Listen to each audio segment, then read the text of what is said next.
দেবলিনাস kitchen island. আজকে দেবলিনাস kitchen আইল্যান্ডে 50 episode 50 নম্বর recipe আজকে দেখাচ্ছি। এই রেসিপিতে আজকের রেসিপির মধ্যে মোর দেন ওয়ান রেসিপি থাকবে। কি থাকবে আস্তে আস্তে সেটা দেখালেই বুঝতে পারবেন।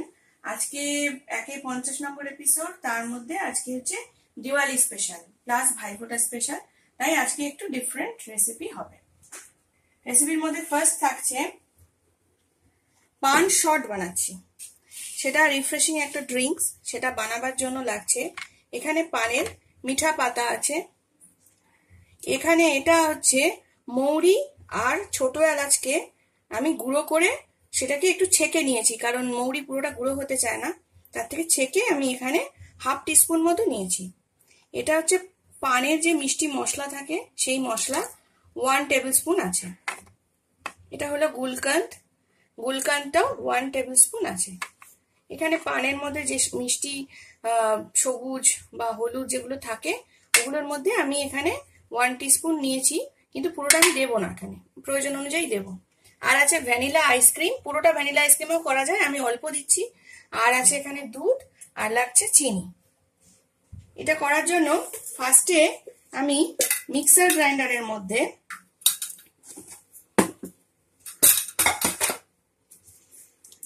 পানগুলোকে একটু ছোট ছোট করে ছিঁড়ে দিয়ে দিচ্ছি।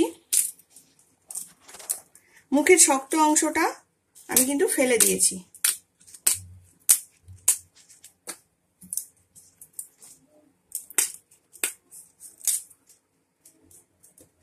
এর মধ্যে আমি দিলাম এই মিষ্টি মশলাটা, আর দেব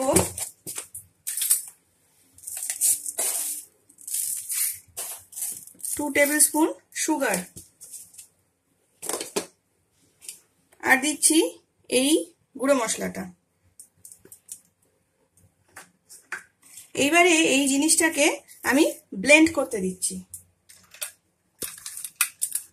কিছুটা ব্লেন্ড হওয়ার পর আমি এর মধ্যে গুলকান্দটা অ্যাড করে একটু ওয়াটার অ্যাড করে আবার সেকেন্ড টাইম মিক্স করব। দেবলিনাস কিচেন আইল্যান্ডের 50 এপিসোডের জন্য আমি একটা নতুন চিন্তা ভাবনা করেছি যে যারা আমার সাবস্ক্রাইবার তারা একটা ফ্রি কিচেন বুকলেট পাবেন, যেটা অনলাইনে পাবেন। এটা পাওয়ার জন্য যারা যারা ইন্টারেস্টেড তারা আমার ইমেল আইডিতে রিকোয়েস্ট পাঠাবেন, যোগাযোগ করবেন, তাদেরকে এই ফ্রি বুকলেটটা দেওয়া হবে। আমি কোনো ট্রেন্ড শেফ নই, আমি শুধু রান্না করতে ভালোবাসি। বহু বছর ধরে রান্না করে আমার যে অভিজ্ঞতাগুলো হয়েছে বা যে এক্সপিরিয়েন্সগুলো হয়েছে সেগুলোই আমি সবার মধ্যে শেয়ার করার কথা ভেবেছি। পানের মিশ্রণটা আমার ব্লেন্ড করা হয়ে গেছে, এটা ব্লেন্ড হয়ে গেছে। এবার আমি এর মধ্যে এই সবুজ জিনিসটা কিছুটা দিচ্ছি, এটা জাস্ট ব্রাইট করার জন্য। ফুড কালার অ্যাড করা যায়, আমি ফুড কালারটা অ্যাড করিনি, তাহলে আরো ব্রাইট হয়। আর এখানে এই যে গুলকান্দ ছিল সেই গুলকান্দটাকেও দিয়ে দিলাম, দিয়ে এটাকে আরেকবার আমি ব্লেন্ড করব, করে তারপরে আমি এটাকে নেক্সট স্টেপে যাব। পানের মিশ্রণের সাথে গুলকান্দ আর এই পানের টুটি ফ্রুটি যেটা ওটা দিয়ে আমি ব্লেন্ড করা জিনিসটা এরকম স্টিকি হয়ে গেছে এবং জিনিসটা পুরোপুরি হয়ে গেছে। এবার আমি একটা অন্য বড় যেটা জুস করে সেই জিনিসের মধ্যে দিচ্ছি দুধ, 2 কাপ মতো দুধ দিলাম, যে যতটা পরিমাণে করতে চাইবেন। একটা ভ্যানিলা আইসক্রিম,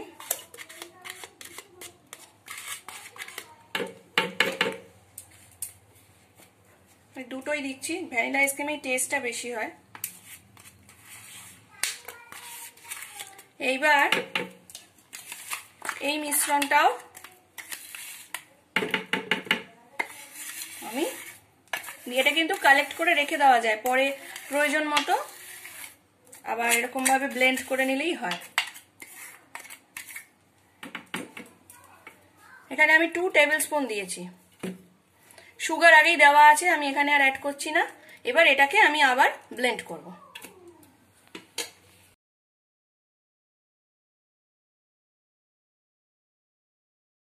ব্লেন্ড করা হয়ে গেছে, এটা এই যে একদম রেডি। এর মধ্যে ফুড কালার কেউ চাইলে অ্যাড করবেন, তাহলে আরো ডার্ক কালার আসবে। আর এটা শর্ট পোর্শন খায়, কারণ এটা জাস্ট রিফ্রেশ ড্রিঙ্কস, ছোট ছোট গ্লাসে, তাই জন্য আমি সার্ভ করছি।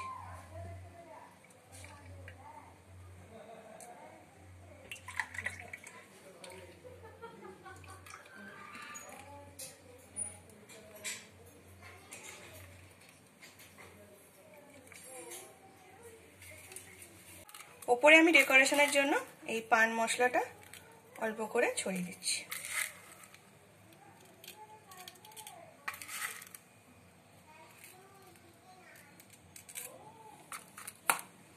আমার প্রথম রেসিপি পান শট রেডি হয়ে গেছে। এবার বানাচ্ছি পান লাড্ডু, যেটা নারকেল দিয়ে হবে। নারকেল আর পানের মিশ্রণে তৈরি হবে এবং তার মধ্যে একটা স্টাফিং থাকবে। এখানে আছে ফ্রেশ নারকেল। নারকেলগুলোকে আমি কেটে নিয়েছি, এবার এটাকে ব্লেন্ডারে দেব। এখানে আছে গুলকান্দ 1 টেবিল স্পুনের একটু বেশি। এখানে আছে ড্রাই ফ্রুটস, তার মধ্যে আছে পিস্তা, আমন্ড আর কাজু। আর এখানে কিছু আমন্ড, পিস্তা, কাজু এগুলো সবই না ড্রাই রোস্ট করে রেখেছি, সেটা আমি আর দেখাইনি, জাস্ট শুকনো খোলায় নেড়ে রেখেছি। এটাকে আমি এই ব্লেন্ডারের মধ্যেই দেব। আর দেব এই যে মিষ্টি পানের পাতা ব্লেন্ডারের মধ্যে। এবার আগের ব্লেন্ডারটাই আমি ইউজ করছি।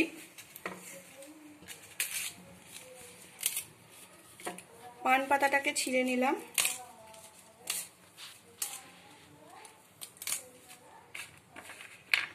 ড্রাই ফ্রুটস গুলো দিলাম, আর দেবো এবার নারকেল গুলো।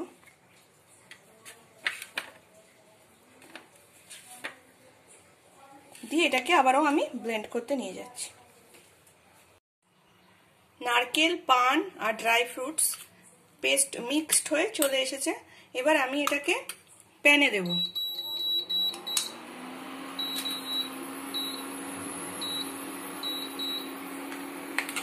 আর এর সাথে দেব চিনি। যেভাবে নারকেলের নাড়ুর পাক হয় ওভাবে চিনি দিয়ে এটাকে আমি পাক দেব।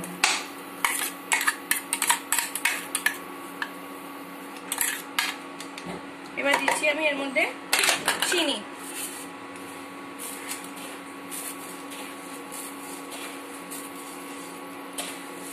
ফাইভ টেবিল স্পুন আমি এর মধ্যে সুগার অ্যাড করেছি। এবার সুগারটা মেল্ট হোক, ততক্ষণ আমি এটা আস্তে আস্তে হতে। নারকেলটার পাক হচ্ছে, চিনিটা যতক্ষণ না পুরো গলছে ততক্ষণ আমি এটা করব।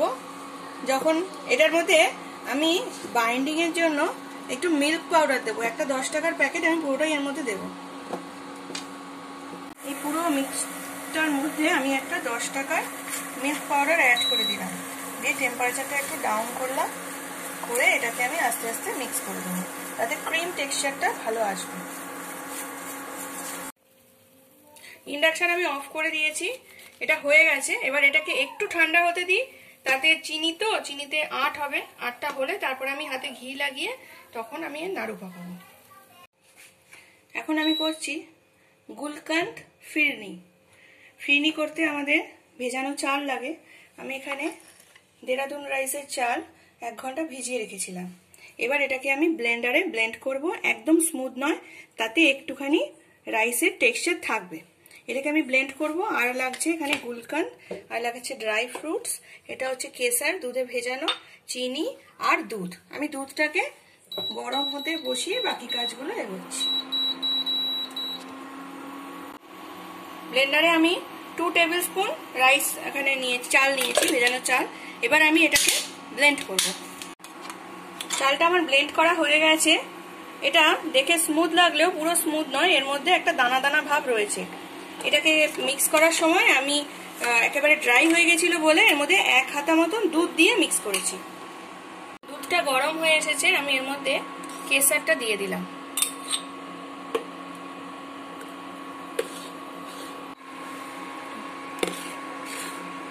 দুধটা একদম ফুটতে শুরু করেছে।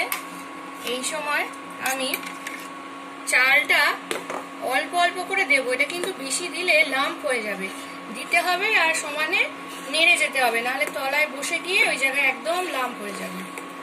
অল্প অল্প করে মিক্স করব। ফিরনিটা চাল আর দুধ একসাথে বেশ কিছুক্ষণ হবে, কারণ চালটা না হলে শক্ত হয়ে যাবে যদি এই অবস্থায় আমি চিনি দিই, যেরকম পায়েসে হয়। বেশ কিছুক্ষণ এটা হওয়ার পর আরো ঘন হয়ে আসবে, তখন আমি চিনিটা দেবো এবং তখন আবারও লিকুইড হয়ে যাবে। ফিরনির ভেতরে চালগুলো সেদ্ধ হয়ে গেছে, এটা জিনিসটা অনেকটাই ঘন হয়ে গেছে। আমি এবার এর মধ্যে চিনি দিচ্ছি, চিনিটা যে যার স্বাদ মতো দেবে। আমি এখানে 2 হাতা চিনি দেবো।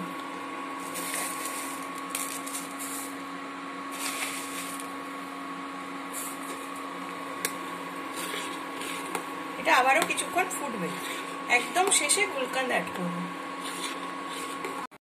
এদিকে আমার পান লাড্ডু ঠান্ডা হয়ে গেছে। আমি এইবার এই গুলকান্দের মিশ্রণের সাথে ড্রাই ফ্রুটস গুলোকে মিক্সড করে একটা মন্ড তৈরি করব, যেটাকে আমি ওর ভেতরে স্টাফ করব।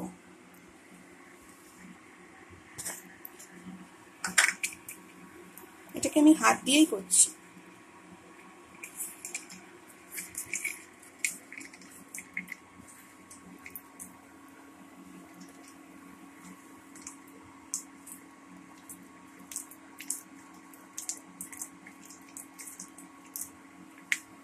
ব্যাস, এটা রেডি হয়ে গেছে। এবার আমি হাতে একটু ঘি মাখিয়ে করবো, আগে হাতটা আমি ওয়াশ করে নিচ্ছি।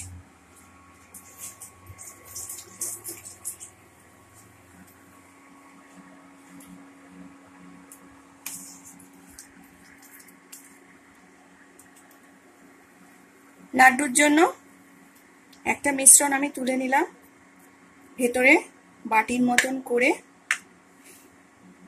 এর মধ্যে আমি এই মন্ডটা কিছুটা স্টাফ করে আবার আমি বন্ধ করে এবার আমি লাড্ডুর শেপ করে নিচ্ছি, যেরকম লাড্ডু হয়।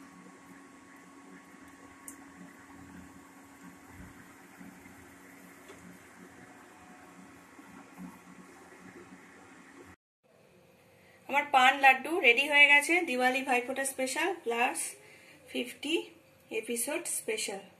আমার রান্না ভালো লাগলে ডেফিনেটলি লাইক, শেয়ার, কমেন্ট করবেন আর সাবস্ক্রাইব অবশ্যই করবেন, স্পেশালি ফ্রি বুকলেট পাওয়ার জন্য। ফিরনি এদিকে রেডি হয়ে গেছে, এর বেশি ঠিক আমি করব না, তাহলে একদম শক্ত হয়ে যাবে। এইবার আমি এটাকে অফ করে দিয়েছি। এবার এর মধ্যে আমি গুলকান্ডটা মেশাচ্ছি ফুল 1 টেবিল স্পুন। এর মধ্যে রোজ সিরাপ মেশালেও ভালো লাগে, আমি শুধু গুলকান্ডটাই প্রেফার করছি।